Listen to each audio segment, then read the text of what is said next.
museum. For so long, people traveled, by horse and buggy or by boat, but really, to develop the United States, it took railroads to get people where they needed to go.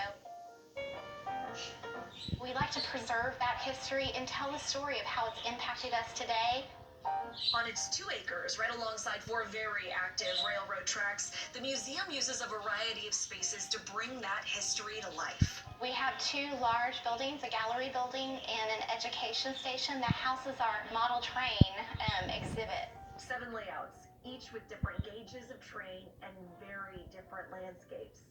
But the largest track is outside. It has what we call a G gauge or G scale model train on it, and it is a depiction of Fort Bend County in the 1950s.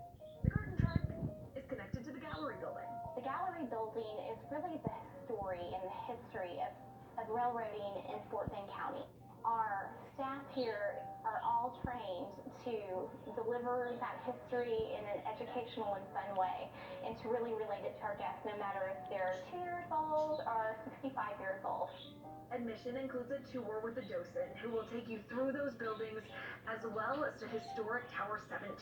The only surviving rail structure in Rosenberg, Texas, which was decommissioned in 2003.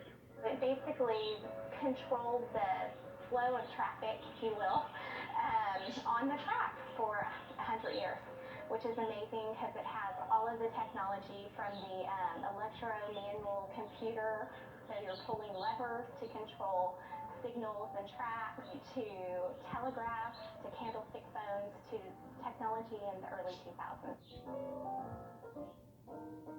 The Quebec is one of 2 rail cars that you can tour on site here at the museum.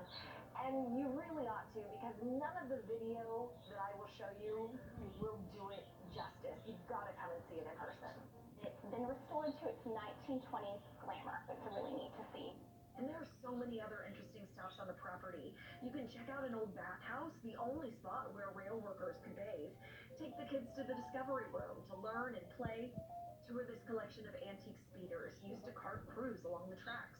We hope when people visit us, they take away a little bit of information about how railroading has impacted the area, the development of so many areas.